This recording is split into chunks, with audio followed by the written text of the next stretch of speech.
neefka aad soo gadatay eed u soo gadatay maalinta ciidul adxaa inaad qasho xaqiisii buu nebigu noo sheego wuxuu yidhi birtaad ku afaynaysaan ka qariya afkana soo mariya u soona afeeya si mar keliya nafta aad uga jartaan oo ugu raaxaysaan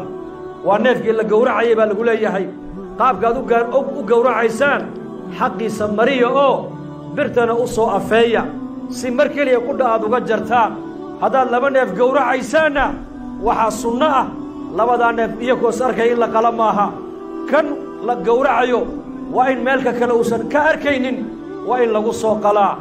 cumar binu khadaab radia allaahu canhu khilaafadiisii markuu cadaaladda adduunyada u gaadhsiiyey ayuu maalin maalmaha ka mida uu murugooday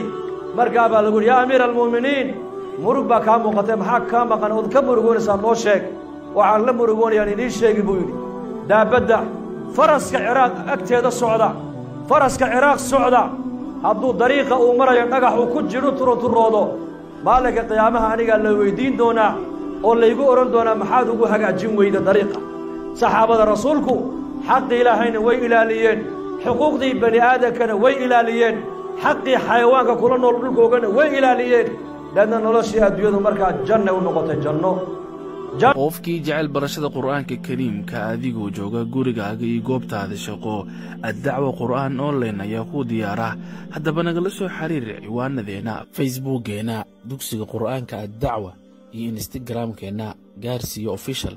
ama lambarkeena whatsapp oo saaran brofilka